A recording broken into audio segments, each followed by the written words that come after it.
Uulitin ko, lahat ng tao mabuti kahit nakagagawa ng masama.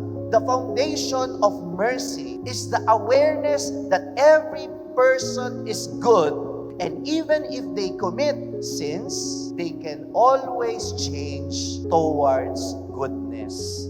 You can always be a better person. You can always choose to be a better person. Pwede bang pakisabi mo, pwede ka pang mas maging mabuting tao? At kapag gising mo sa umaga, sasabihin mo sa sarili mo yan, pagharap mo sa salamin, pwede ba sabihin mo, you can be a better person today. Ilagay nga ang kanang kamay sa inyong puso at sabihin nyo, pwede akong mas maging mabuting tao ngayon.